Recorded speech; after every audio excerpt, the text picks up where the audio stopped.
I need to have some like chase music. Dun dun dun dun dun dun dun dun.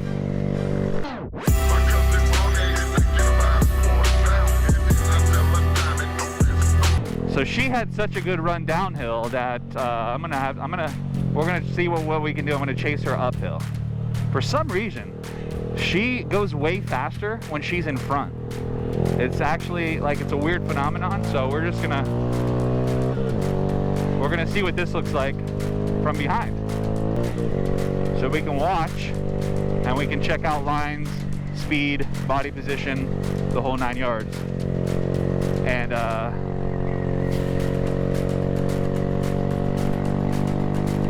we'll give her a rating afterwards. My rear sprocket does wonders for the uphill. I have a larger rear sprocket and a larger front sprocket that really comes in clutch whenever trying to catch up the hill. Okay, check out the line, make the turn. Very good. Bring it back.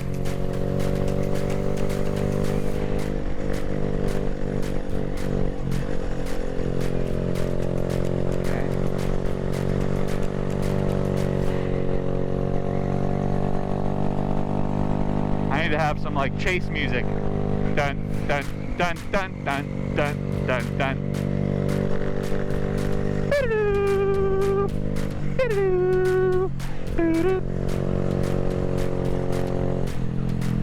Oh, yeah, very nice. I like it. Good job. I lost my momentum, so we're downshifting.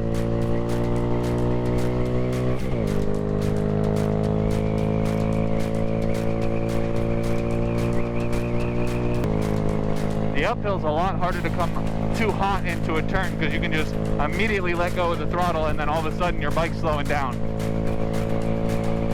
So before you even add the brake, you're already readjusting and accounting for the too much speed.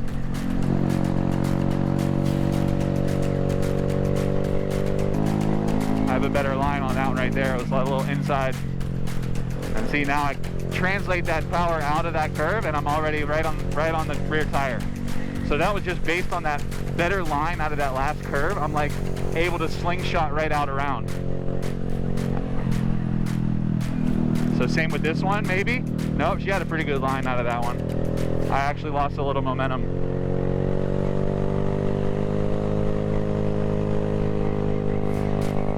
See about this one here? Okay, yeah, nope, don't need brake. All right. Good line.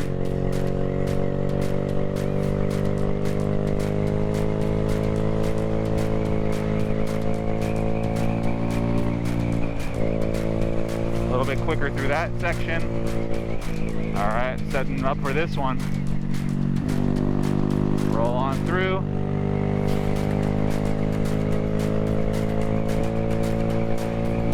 Doing really well.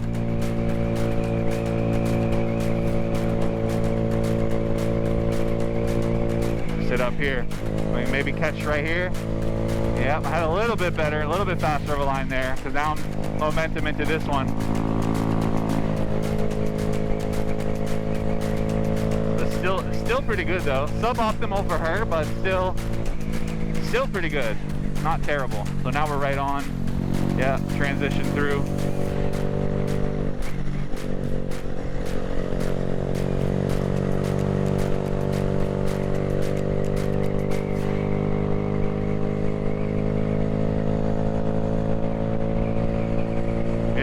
So that was it. So we lost some momentum there, and now I'm able to pull up right there. I'm going to slow down so we can stay right behind, but that's another loss of momentum.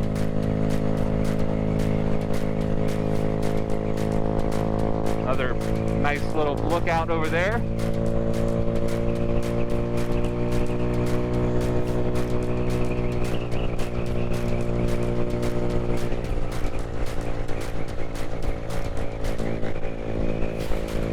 Lines of curves and where you roll off the throttle and where you don't are super important for overall, like, not only just positioning, but how you're able to translate that power into the next section. And so you can see the different lines. If I take just a slightly different line and I'm able to pull the power more through the curve, I immediately can translate that power into passing. But for the sake of demonstration, we're just going to stay. See, I'm rolling off. Could have taken some there, cutting in, and then now taking this and then rolling straight through right to there.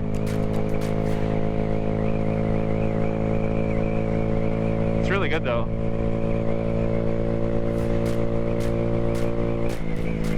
Nice job. How do you feel like you did? Good? One little, what? That was like right down there, right? Yeah. Came out a little too hot, had to use brakes. Right? Yeah, I saw. Yeah. I know you were probably listening as I was talking, right? You were listening to so I was giving commentary too. But like here, let me turn this off.